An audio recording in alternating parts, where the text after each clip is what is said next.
Il faut que tu prophétises encore sur un grand nombre de peuples, et de nations, et de langues, et de rois. Apocalypse 10, verset 11. Telle est la mission que nous avons accepté de remplir jusqu'à ce que la terre soit éclairée de la gloire de Dieu.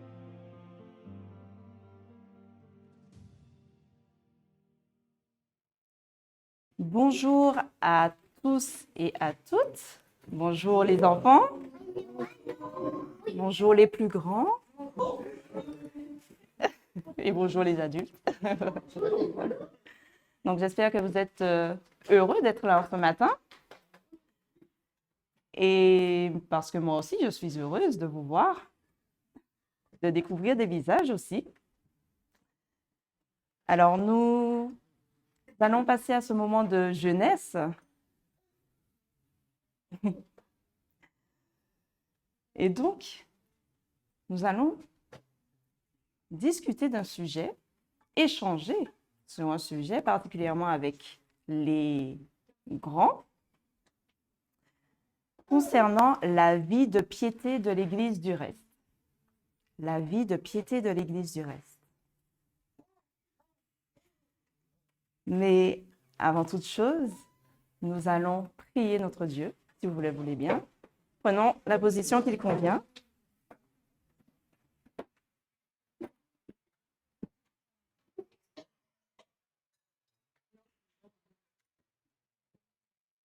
Notre Père qui est aux cieux, nous te remercions pour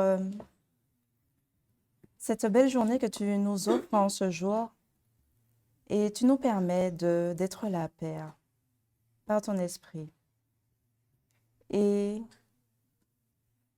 nous souhaitons commencer ce moment en ta présence. Fais-nous grâce de ta présence, Père, et que tu puisses animer le cœur de chaque âme ici présent, afin que ta parole puisse trouver écho dans leur cœur pour te rendre gloire. Que tu puisses garder chacun d'entre nous, et ce sont les grâces que nous t'en prions par les mérites et au nom de ton Fils Jésus-Christ. Amen.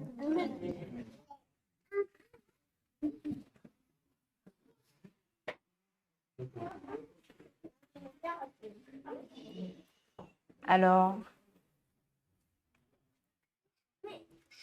comme je le disais, nous verrons un thème qui est très important, qui se trouve également dans Événements des derniers jours, puisque c'est le thème de ce camp meeting. Et donc, nous allons étudier le chapitre 5, qui a pour titre « La vie de piété de l'Église du reste ». Savez-vous que l'Église du reste se réjouira un jour? C'est une question. Alors, vous ne savez pas? Eh bien, vous allez le découvrir alors. Avant toute chose, est-ce que vous êtes équipés en ce matin? Oui. Quand on étudie la parole de Dieu, nous devrions être équipés de la Bible. Et en plus, j'ai dit le mot, la parole de Dieu. Alors, avez-vous vos Bibles? Parce que vous en aurez besoin, là, en ce matin. Surtout, c'est pas grave. Maman va t'aider.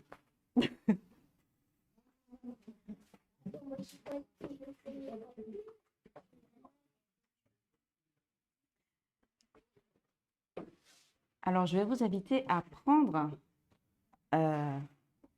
Apocalypse 19.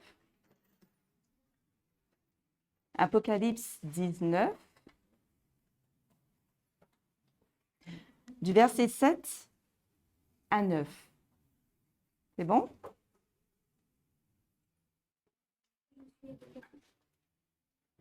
Clément, c'est bon?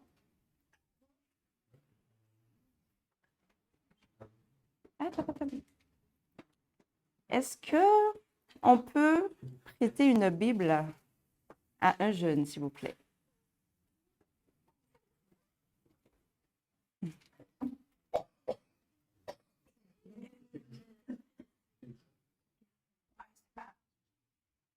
Alors, Apocalypse 19, du verset 7 à 9, nous dit, « Réjouissons-nous et faisons éclater notre joie, et donnons-lui gloire, car les noces de l'agneau sont venues, et son épouse s'est parée. » Alors, je demanderais aux jeunes, qu'est-ce que les noces? Tu sais, c'est quoi les noces? Les noces.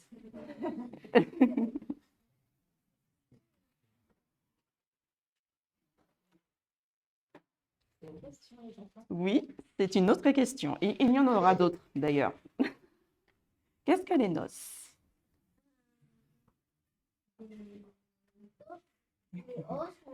Alors, pour le moment, je vais demander au plus grand parce que c'est un peu plus compliqué. Et ensuite, on passera à l'histoire des enfants.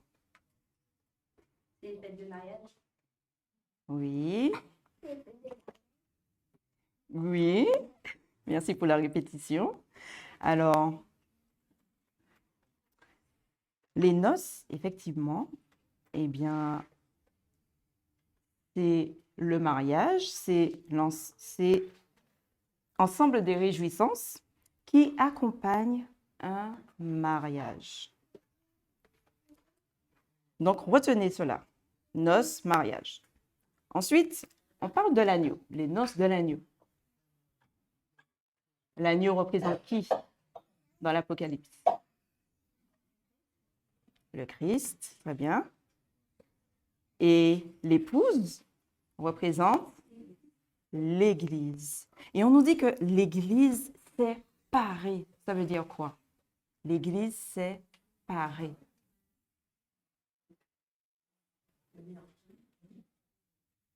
Ah. Elle s'est préparée. Effectivement, l'épouse s'est préparée. Donc, là, on parle bien de l'Église du reste, qui est effectivement l'épouse. Oui, l'épouse. Je continue le verset qui nous dit « Et il lui a été donné d'être vêtu de fin lin pur et éclatant, car le fin lin, ce sont les justices des saints. Alors l'ange me dit, écris, heureux ceux qui sont appelés au banquet des noces de l'agneau. Il me dit aussi, ce sont là les véritables paroles de Dieu. » Est-ce que vous voulez faire partie de cette Église du reste qui se réjouira? C'est une autre question. Oui. Eh bien, moi aussi, j'aimerais faire partie de cette Église. Cependant, comme il est dit, cela demande une préparation, n'est-ce pas? Mais comment se préparer? En s'habillant, en se lavant les dents, en mangeant. Oui, oui, ça peut faire partie d'une préparation. Se réveiller le matin. Pour faire quoi? Se réveiller tôt le matin, mais pour faire quoi? Pour louer Dieu, pour le prier. Très bien. Eh bien, nous verrons ça tout à l'heure avec les plus petits. Pour le moment, avec les plus grands, vous aurez une petite tâche à faire. Et je vais vous expliquer en quoi consiste cette tâche. Vous aurez une enveloppe. Dans cette enveloppe, il y aura des versets. Voilà, comme ceci, des versets. Mais à trous. Et donc, c'est pour ça que je vous ai dit que vous avez besoin de votre Bible. Et donc, vous allez devoir compléter le texte là où il y a des pointillés, soit verts et ou bleus pour la référence. Donc, vert pour le texte et bleu pour la référence. Si vous voyez des pointillés noirs, vous vous en occupez pas. Il n'y en a pas, pas besoin. D'accord? Ensuite, vous aurez une autre enveloppe avec des passages de l'esprit de prophétie. D'accord? Là, ne vous inquiétez pas, il n'y aura rien à écrire. Il faudra juste le lire. Oui, alors, il faudra les lire. D'accord? Et ensuite, les associer avec les thèmes. Il y en a 7. 7 thèmes. D'accord? Et il faudra associer les versets plus les passages d'Ellen White au thème que vous allez juste glisser derrière. Hop, comme ça. Très bien. Donc, est-ce que vous avez des questions? Non? Donc, je vais vous laisser vous diriger à l'extérieur pour faire cette petite activité et vous serez accompagné de Dansely. D'accord? Si vous avez des questions, vous pouvez lui poser vos questions et vous faire un plaisir de vous répondre. Donc, Shana, je te confie. Non. Voilà. Joshua, merci. Joshua, tu sais lire? Un petit peu, tu sais écrire? Oui, moi, je sais lire et écrire. Est-ce que ça te dérange de faire cette activité avec les grands? Est-ce que tu te sens capable de le faire? Oui. Eh bien, je t'invite à rejoindre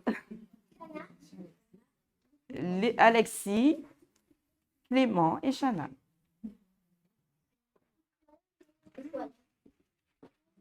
Et ensuite, on fera le point. D'accord.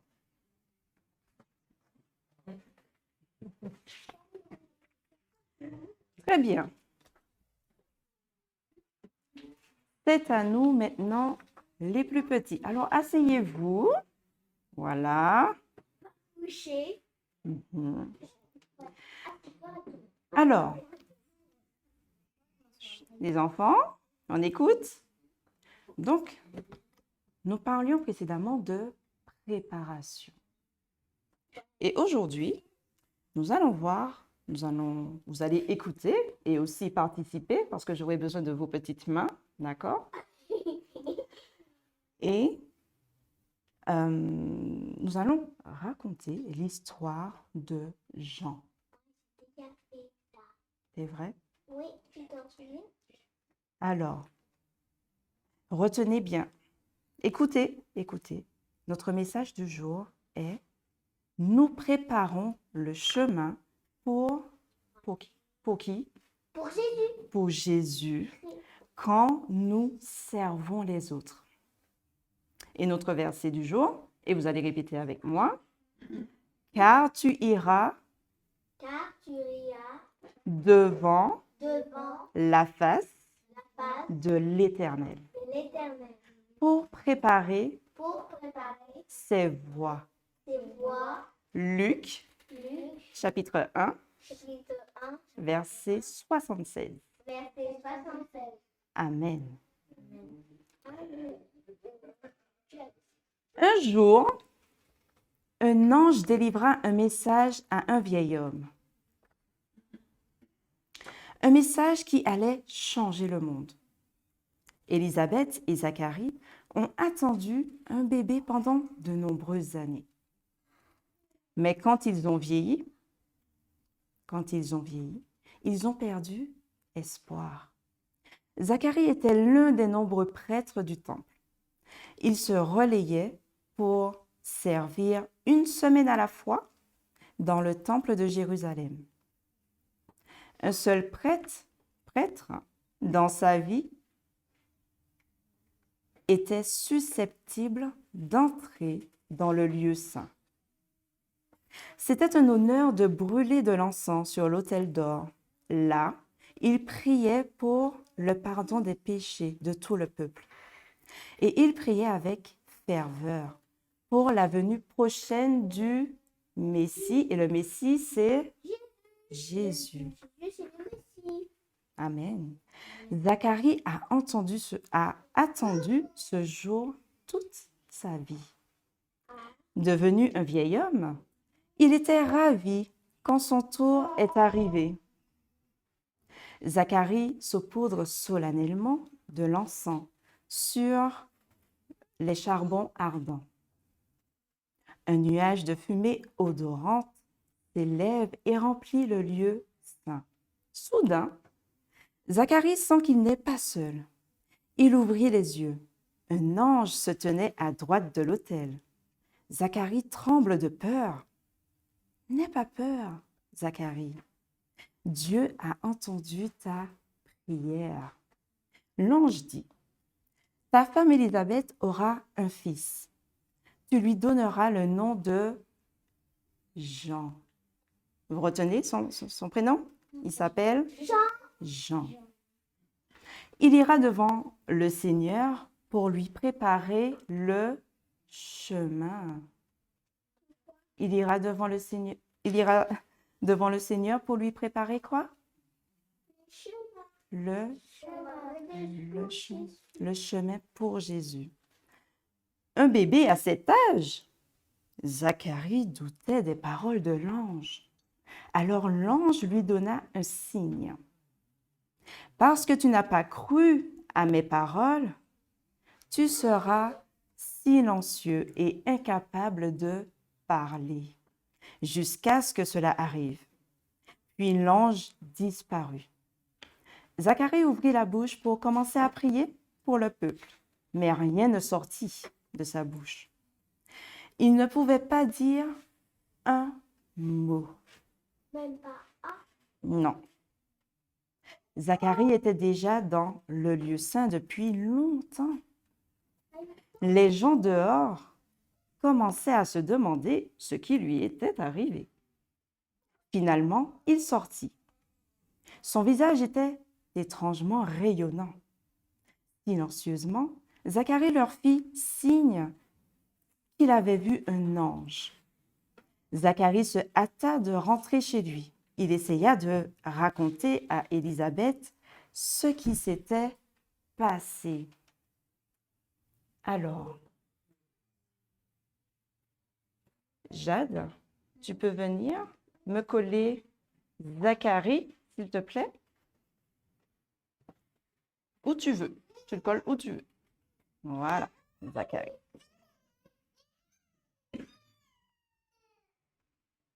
Donc, il essaya de raconter à Élisabeth.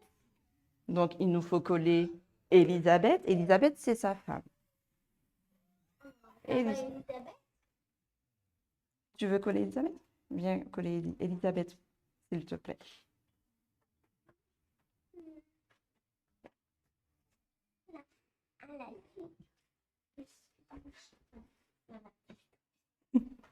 OK. Merci. Et donc, il essaya de raconter à Élisabeth ce qui s'était passé. Mais il ne pouvait... Est-ce qu'il pouvait raconter ce qui s'était passé? Ben non, pourquoi?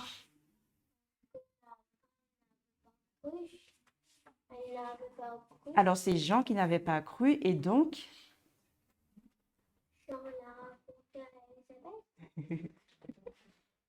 Jean ne pouvait pas raconter ce qui s'était passé parce qu'il ne pouvait plus parler. Eh ben oui. Zacharie, pardon. Merci. Zacharie ne pouvait plus parler.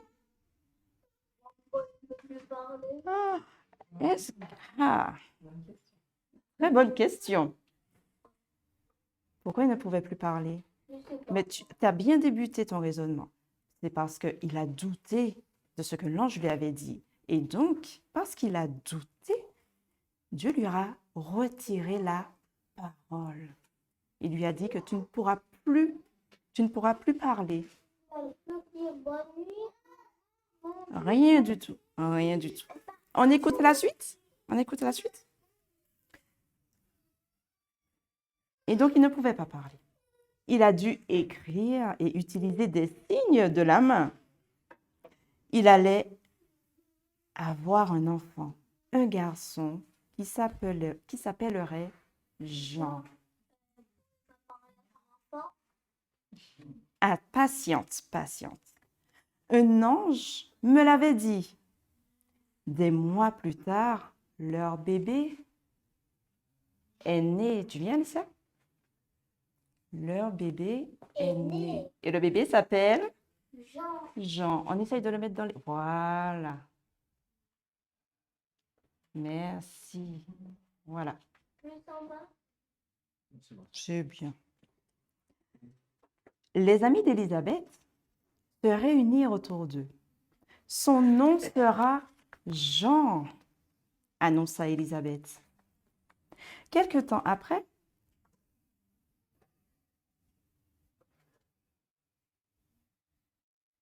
veuillez m'excuser.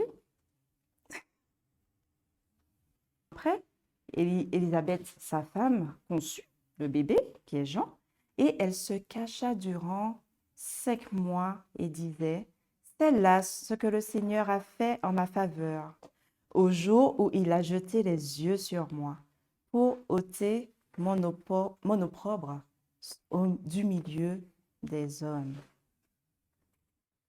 Jean, dans le désert, apprit à servir Dieu. Souvent, Zacharie parlait à Jean de l'ange à l'autel. Dieu a un travail spécial pour toi. Tu iras devant le Seigneur pour lui préparer le chemin, Mais vous ne parlez pas de... disait Zacharie. Quand Jean a grandi, il a invité les gens à se repentir de leurs péchés et à se faire baptiser. Il a aidé de nombreuses personnes à se préparer à rencontrer Jésus. Dieu a une place dans son plan pour toi aussi. Est-ce que vous voulez être prêt pour le retour de Jésus? Oui. Mais les gens Amen. sur terre. Amen. Et il est important non seulement de se préparer, et aussi aider les autres à se préparer, n'est-ce pas? Alors nous pouvons préparer le chemin de Jésus en servant les autres et en répondant à leurs besoins. Ils seront alors plus disposés à apprendre à connaître Jésus. Alors, tout comme Jean, là, c'est Jean lorsqu'il a grandi. Tu viens, Hélène, coller Jean. Tu peux le coller plus par là. Par là. Jean. Et qui effectue sa mission, c'est-à-dire, qu'est-ce qu'il a fait, Jean? Tu viens, Jeanne? Et il a montré le chemin à Dieu. En faisant quoi? Dans le chemin, Oui. En prêchant, en parlant de Jésus, la parole de Dieu. Jésus, la parole de Dieu. Comme papa. Vas-y. Et en leur disant de... Qu'est-ce qu'ils devaient faire pour se préparer? Tu viens, Alicia? Elle est déjà finie. Hmm? Ou c'était- Vas-y. Donc, ils devaient... Voilà, merci Alicia. Et donc, ils devaient se repentir, c'est-à-dire demander pardon à Dieu et se baptiser. et se baptiser. Amen. Alors, notre petite histoire est terminée. Oui, c'est passé vite, mais il faut une fin. D'accord? Nous allons prier et ensuite nous allons accueillir les plus grands. D'accord? Oui, plus grand. Les plus grands. Et après, Qu'est-ce qu'on demande au Seigneur? De nous aider à le servir. D'accord? Tu veux bien prier pour nous? Oui? On va demander à Dieu de nous aider à le servir. D'accord? Et à nous préparer et à préparer et aider les autres à se préparer. Je vais t'aider si tu veux. D'accord? notre Dieu, notre Père Céleste, merci pour cette journée que tu nous as permis de passer. Et tu vois les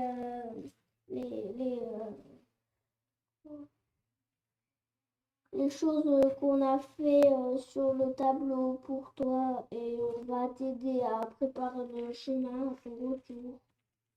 Et Aide-nous à nous préparer aide-nous à nous préparer et à te servir. et à te servir pour toi. Amen. Amen. Au nom de Jésus. Au nom de Jésus, ton nom, pour ton Père. Amen. Amen. Comme ça, Amen. Merci les enfants pour votre attention. Maintenant, nous allons accueillir les plus grands. Reste assis. le grand s'en fout. Très bien.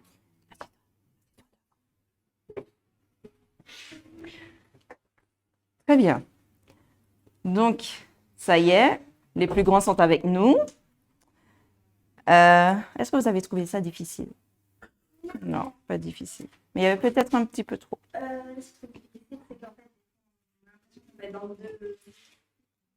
Ah oui.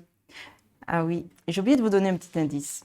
C'est de repérer un mot-clé dans le thème et le mot-clé vous le retrouverez dans le verset, obligé. Et voire même dans le passage aussi d'Ellen White. Mais c'est pas grave, on va quand même continuer. Alors, donc, nous disions que nous avons besoin d'une préparation. Nous devrions nous préparer pour la seconde venue de notre Seigneur Jésus-Christ. Mais nous avons besoin de savoir comment se préparer, n'est-ce pas? D'accord? Alors, est-ce que vous pouvez quand même vous distribuer les thèmes et puis chacun lira les différents thèmes? Non, les grands. Et s'il veut bien, qu'il me l'ait, s'il est là.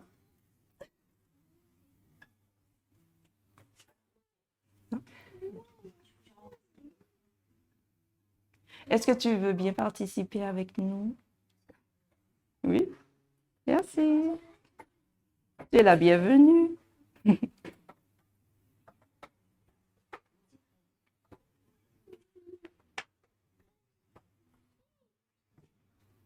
Alors, donc, que faudra-t-il faire pour se préparer? Est-ce que l'un d'entre vous peut me lire la première chose qu'il faudra faire pour se préparer? Fermement enraciné en Christ. Il faudra être fermement enraciné en Christ. Mais qu'est-ce que ça signifie, être enraciné, fermement enraciné en Christ? Alors, nous allons lire Colossiens 2, versets 6 et 7. Si l'un d'entre vous a trouvé, il peut le lire. Je répète, Colossiens chapitre 2, versets 6 à 7. Donc, Ainsi donc, comme vous avez reçu le Seigneur Jésus-Christ, marchez en lui, étant enracinés et fondés en lui, et affermis par la foi, d'après les instructions qui vous ont été données et abandonnées en action, abondées en action de Dieu. Amen. Alors, justement, quel est ce mot clé que l'on retrouve dans ce verset? Enraciné. Eh bien, notre foi sera éprouvée. Et notre seule protection contre le mal, c'est la présence de qui? La présence de Dieu et la présence du Seigneur. Christ, de notre Seigneur Jésus-Christ. Dans le cœur, par la foi, dans sa justice. Sans le Christ, nous nous laisserons égarer et perdrons de vue le bon chemin. Nous pouvons voir cela également dans Événements des derniers jours, à la page 54, verset 2. Alors, vous avez les enveloppes. Il faudra chercher du coup. Événements des derniers jours. Alors, EDJ 54.2.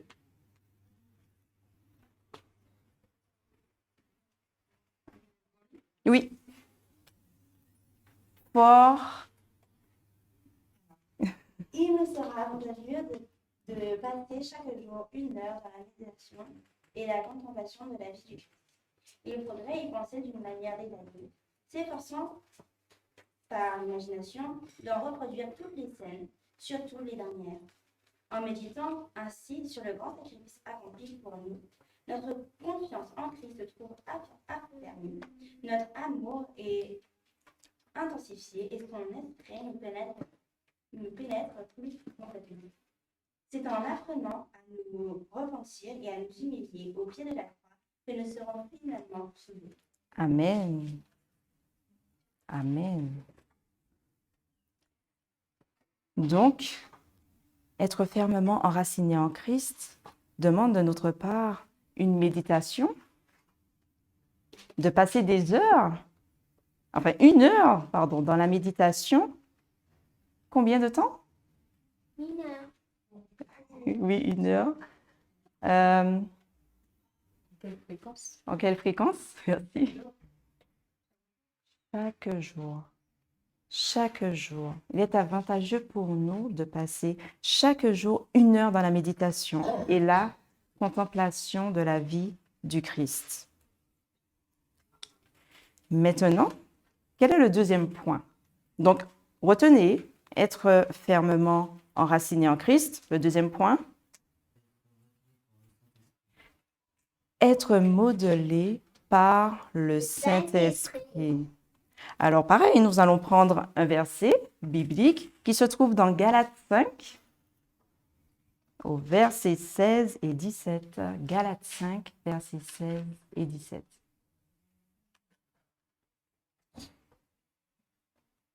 Donc, je vous laisse le lire.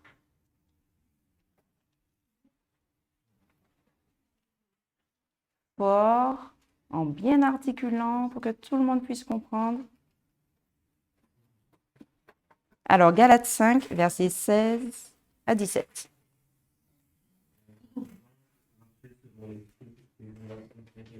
Pas les désirs de la chair, car la chair a choisi, car la chair a des désirs contraires à ceux de l'esprit, et l'esprit en a de contraires à ceux de la chair. Ils sont opposés entre eux, afin que vous ne fassiez point ce que vous voulez. Amen. Amen. Et donc, lorsque nous sommes modelés par le Saint-Esprit, l'Esprit de Dieu et de son Fils Jésus-Christ, que se passe-t-il selon ce que nous venons de lire? Que se passe-t-il?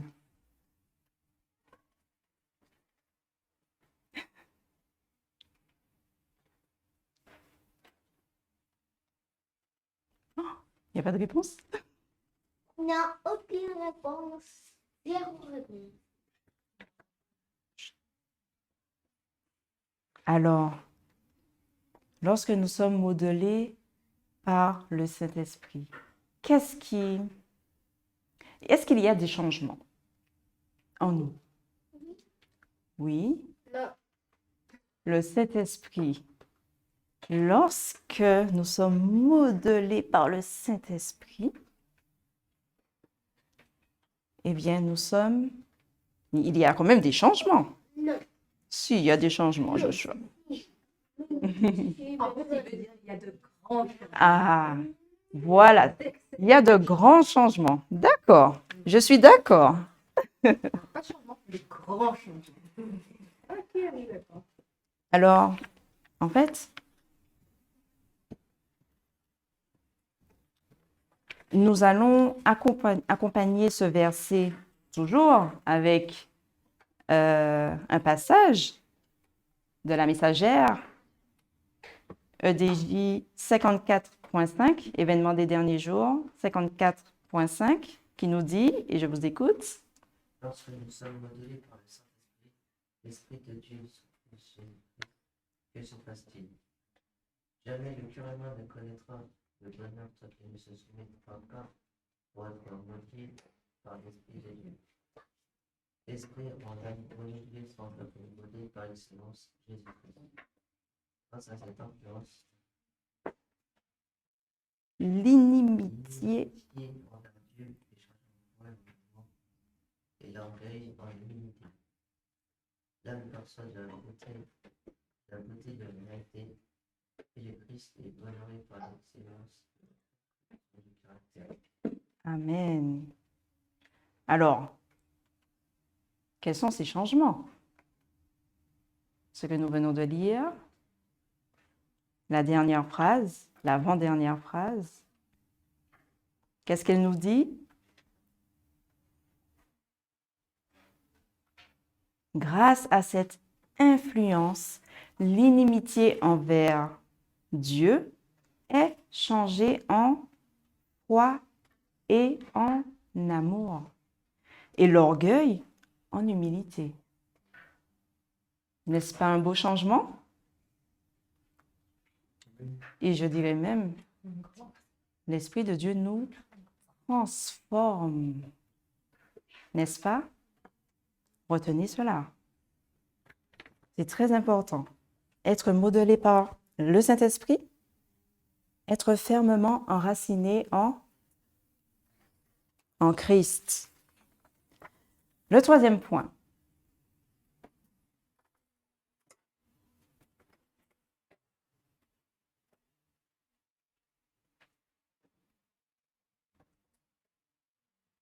Nécessité de l'étude biblique. La nécessité de l'étude biblique. Donc, je vais lire.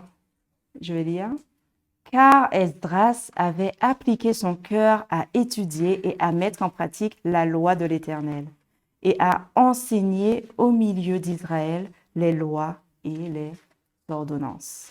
Donc, on trouve ce passage dans Esdras, chapitre 7, verset 10. Dans Événements des derniers jours, à la page 55.2, il nous est dit « Aucun cœur renouvelé ne peut demeurer dans un état de réceptivité sans l'application quotidienne du sel de la parole. La grâce divine doit être reçue quotidiennement, sans quoi nul ne peut demeurer converti. Sans quoi nul ne peut demeurer converti. Donc, je vais vous demander de lire EDJ, page 55.4.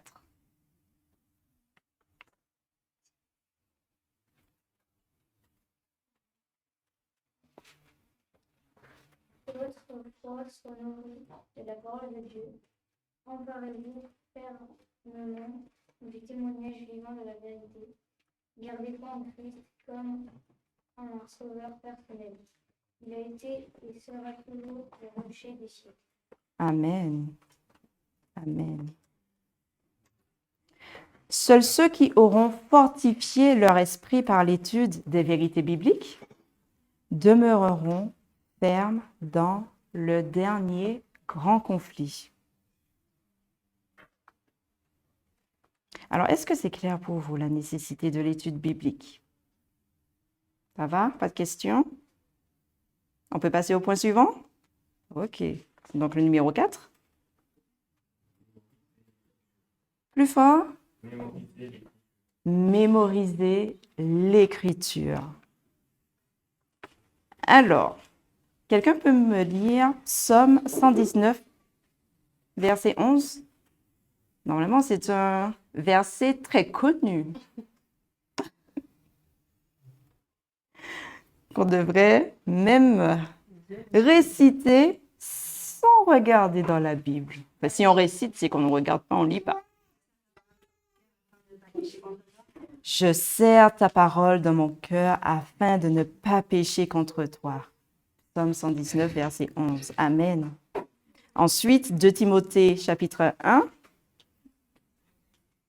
2 Timothée, chapitre 1, au verset 13 et 14.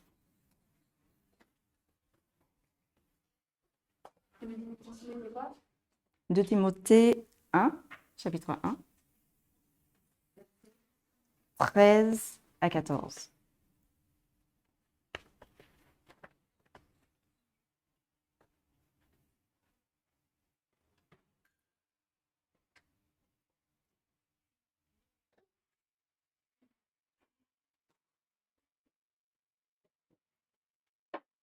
Donc 2 Timothée 1, verset 13 à 14, je retiens dans la foi et dans la charité qui est en Jésus-Christ, le modèle des saintes paroles que tu as reçues de moi.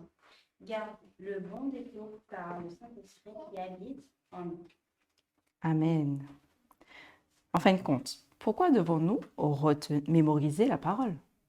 Pourquoi? Quelle est l'utilité de la retenir, selon vous? Selon ce que l'on a lu? Aussi, pourquoi retenir la parole de l'Éternel? À quoi ça va nous servir lors des moments très difficiles? Quand on aura pu la Bible avec nous, en fait, on pourra attraper les promesses de Dieu. Amen. Lorsqu'on n'aura plus la parole, eh bien, en main, en version papier, nous l'aurons là, dans la tête et dans le cœur. Amen. Eh bien, nous pouvons vérifier ça également dans EDJ 56.5. EDJ 56.5.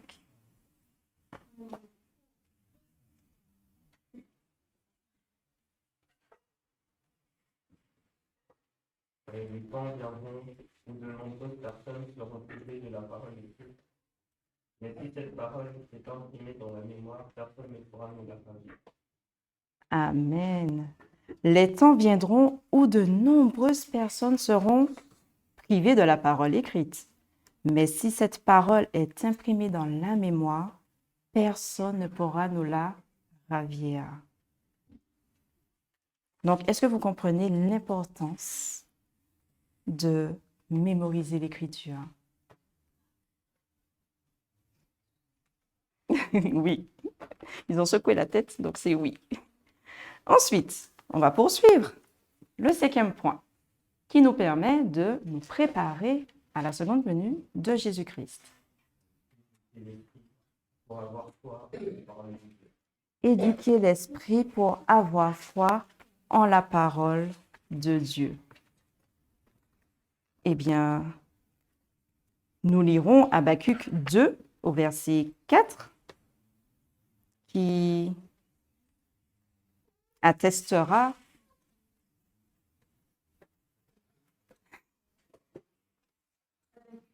Habakkuk 2, verset 4.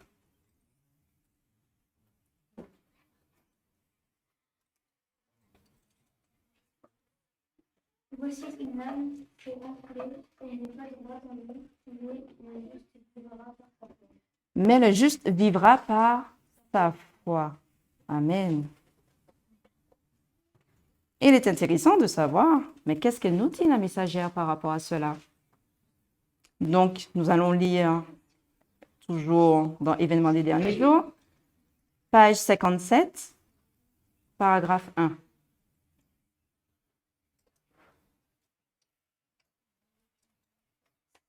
Ce simple livre doit remettre en question la parole de Dieu, de mettre en doute toute chose qui peut éventuellement susciter l'incrédulité, découvrir non qu'il leur est nécessaire de mener une très dure lutte pour garder la foi dans les moments de trouble. Il leur sera quasiment impossible de surmonter l'influence qui paralyse leur esprit éduqué dans le sens de l'incroyance, car leur âme est prise au piège de Satan et se trouve sans puissance pour briser le terrible ténèbre qui a été tissé toujours plus serré pour l'emprisonner.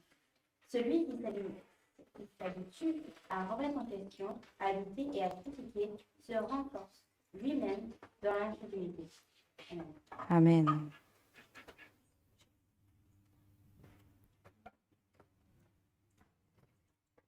Amen.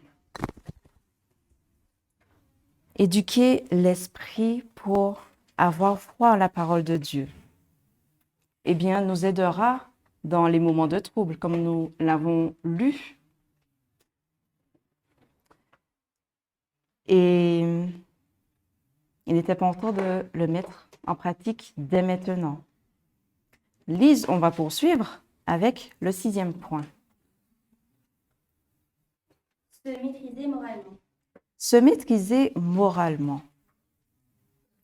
Bien sûr, on a un verset, toujours, qui se trouve dans 2 Pierre, chapitre 1. 2 Pierre, chapitre 1, versets 6 et 7.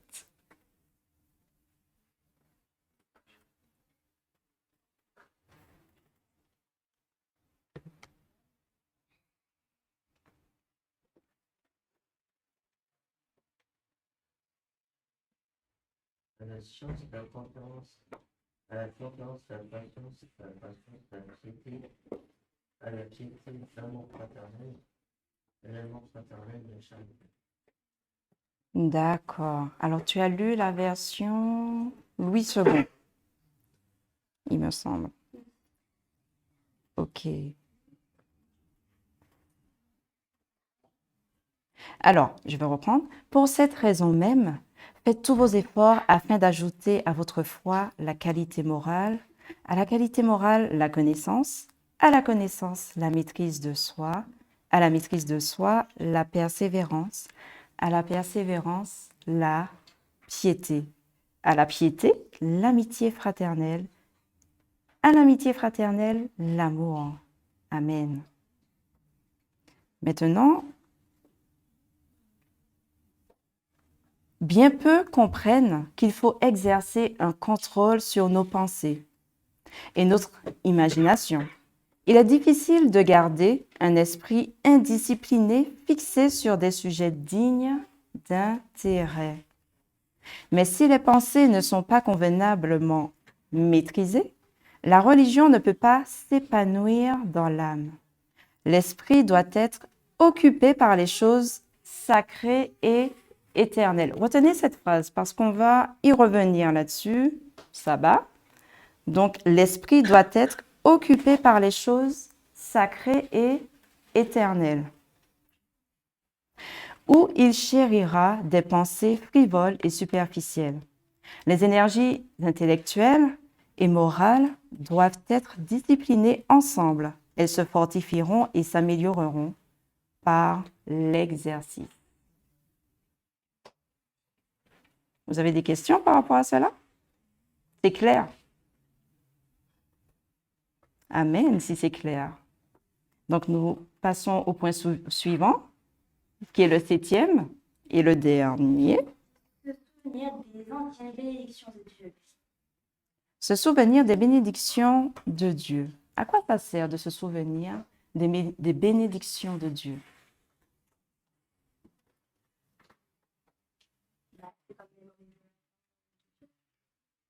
Oui. Quoi d'autre? Se souvenir des anciennes bénédictions de Dieu. Nous allons quand même lire un passage biblique qui se trouve dans Proverbe 10, verset 7. 7a. Proverbe 10, verset 7. Le souvenir du juste est en bénédiction. Amen. Et aussi, on a une autre version qui dit « La mémoire du juste sera en bénédiction ». En nous remémorant notre histoire, ayant parcouru toutes les étapes de notre progression vers notre état actuel, je puis dire « Loué soit le Seigneur ». Lorsque je constate tout ce que le Seigneur a accompli, je suis rempli d'étonnement et de confiance dans le Christ, notre chef. Nous n'avons rien à craindre de l'avenir, si ce n'est d'oublier la façon dont le Seigneur nous a conduits et ses enseignements du passé. Je reprends cette dernière phrase. Nous n'avons rien à craindre de l'avenir, si ce n'est d'oublier la façon dont le Seigneur nous a conduits et ses enseignements du passé. Amen. Nous vivons dans un temps où nous devons, où chacun d'entre nous devrions réfléchir sérieusement à notre condition.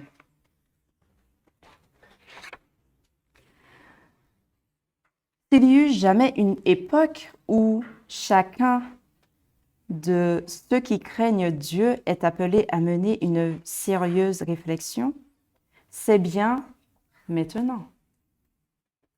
Alors que la piété personnelle est essentielle. On devrait se demander, que suis-je? Et quelle est ma tâche et ma mission en ce temps particulier? Avec qui suis-je en train d'œuvrer? Avec le Christ ou avec l'ennemi? Que chaque âme s'humilie devant Dieu, car plusieurs sont examinés devant Dieu. Alors je reprends. Que chaque âme s'humilie devant Dieu, car aujourd'hui, nous vivons certainement le grand jour des expiations. En ce moment même, le cas de plusieurs sont examinés devant Dieu, car ils ne resteront que peu de temps dans leur tombe. En ce jour, votre garantie véritable, ce n'est pas votre profession de foi, mais la nature de vos affections. Le temple de l'âme est-il purifié de ses souillures? Mes péchés ont-ils été confessés et est-ce que je m'en suis repenti devant Dieu afin qu'ils puissent être effacés? Est-ce que je porte un jugement sérieux sur moi-même? Suis-je prêt à n'importe quel sacrifice et à tous les sacrifices pour l'excellence de la connaissance de Jésus-Christ? Ai-je conscience en permanence du fait que je ne m'appartiens pas, mais que je suis la propriété du Seigneur? Que mon service appartient à Dieu qui me possède entièrement? Nous devrions nous demander pourquoi vivons-nous et travaillons-nous et quand résultera-t-il au bout du compte? La messagère qui nous relate ces passages, toujours dans Événements des derniers jours, donc page 59.4 et page 60.1. Mais comment savoir si nous sommes prêts pour le retour du Christ? Alors, c'est vrai qu'on a vu les différents points que nous devrions pratiquer, les différents éléments. Est-ce on va les reprendre rapidement, être fermement enraciné en Christ, être modelé par le Saint-Esprit, la nécessité de l'étude biblique, mémoriser l'Écriture, éduquer l'esprit pour avoir foi en la parole de Dieu, se maîtriser moralement et se souvenir des anciennes bénédictions de Dieu. Et donc aujourd'hui, comment on peut savoir si nous sommes prêts pour le retour du Christ? Si nous ne trouvons maintenant aucun plaisir dans la contemplation des choses célestes, nous dit la messagère, si nous ne trouvons aucun intérêt à rechercher la connaissance de Dieu, aucune joie à contempler le caractère du Christ, si sa sainteté ne nous attire pas, alors nous pouvons être sûrs que notre espérance placée dans les cieux est vaine. La parfaite conformité à la volonté de Dieu est le grand objectif que le chrétien doit garder présent à l'esprit. Je reprends. La parfaite conformité à la volonté de Dieu est le grand objectif que le chrétien doit garder présent à l'esprit. Il aimera parler de Dieu, de Jésus, de la maison de félicité et de pureté que le Christ a préparée pour ceux qui l'aiment. L'apôtre évoquait la contemplation de cet thème. Lorsque l'âme fait son bonheur, des assurances bénies que Dieu donne, en parlant de ceux qui ont goûté les puissances du siècle à venir. Si vous êtes en accord avec Dieu aujourd'hui, et je m'inclus, si nous sommes en accord avec Dieu aujourd'hui, nous serions prêts si le Christ revenait aujourd'hui. Amen. Amen. Eh bien, maintenant, nous savons ce que nous devons mettre en pratique pour faire partie de l'Église du reste, pour lorsque Jésus reviendra chercher l'épouse, qui est, je répète, l'Église du reste. Et j'espère que tout un chacun, nous allons mémoriser tout cela, mettre en pratique justement toutes ces choses, afin que nous ne soyons pas surpris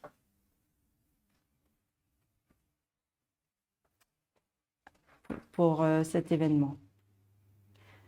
Eh bien, c'est ma prière pour tout un chacun et je vous invite maintenant à prier.